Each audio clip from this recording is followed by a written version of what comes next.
सगळ्यांना शुभ सकाळ. श्री स्वामी समर्थ. स्वागत आहे तुमचं माझ्या एका नवीन छान अशा व्हिडिओमध्ये. आत्या निघाल्या तिकडं हरभऱ्यातलं गवत घ्यायला सकाळी सकाळी, कारण ऊन आता वाढत चाललंय. मग ते आता बाटली भरून निघाल्यात तिकडे. आणि इकडे आमचा काळू झोपलेला आहे. काळू आणून लाल्या इतकी भांडण करायला लागली आहेत. काल आम्हाला कोणालाच ऐकत नव्हते. दोघं इतकी मारामारी करत होते. काय दोघाचं क्रॉस झालं काय माहिती. आणि आपला लालू झोपला इकडे. हे बघा, लालू इकडे झोपलाय. झाडाची सावली एवढी सुंदर पडते इकडे.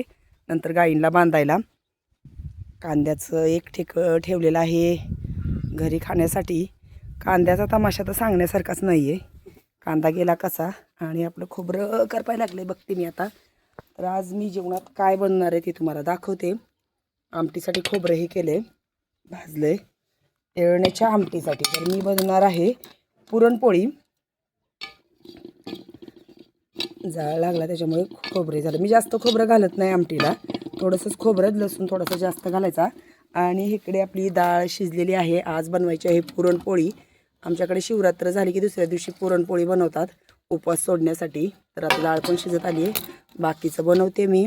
तर तुम्ही काय बनवता कमेंट्समध्ये सांगायला विसरू नका. आत्याने ह्याच्यामध्ये छान असं पीठ भिजवून ठेवले. आणि आता मी बाकीचा स्वयंपाक मी उरकते, कारण दोघी इथं असलं की काम काय उरकत नाही. त्या निघाल्यात तिकडं. ऊन पडा हे जास्त व्हायच्या आधी आत्या लय उन्हात हे बसू नका. हां, उद्या काढू. आणि दुपारनं मला लावायची आहे मिरची. मग स्वयंपाक उरकायचा, घरातलं काम उरकायचं. तुम्हाला दाखवतेच मी मिरची. आणि इकडे लाले आता पुढं आला. दोघंजण मिळून भांडण करतील. का भांडण करायला लागलेत काय माहिती. आणि दोडक्याची वेल ह्यांनी पूर्ण बांधलेत. खूप छान दिसायला लागलेत. बांधल्यानंतर मला दाखवते मी जवळ जाऊन. नंतर मी मिरची लावायला गेले की तुम्हाला दोडका दाखवते. दोडक्याला फुलं दोडका आता सगळं लागलेलं आहे. आणि त्या छान अशा पॅक होऊन चालू, कारण ऊन खूप वाढले. 10-11च्या नंतर एवढं ऊन लागतं.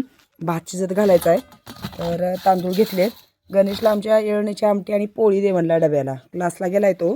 मग ह्या पातेल्यात छान असा भात शिजायला घालते. माझा आवाज अजून काय कमी नीट झालेला नाही आहे. मला कमेंट्स येतात की ताई आराम कर, आवाजाला आराम दे. तर खोकल्यामुळं खरं आवाज माझा बरा होत नाही आहे. अचानक मला खोकला खूप लागला आहे. तर छान अशी आता डाळ शिजली आहे.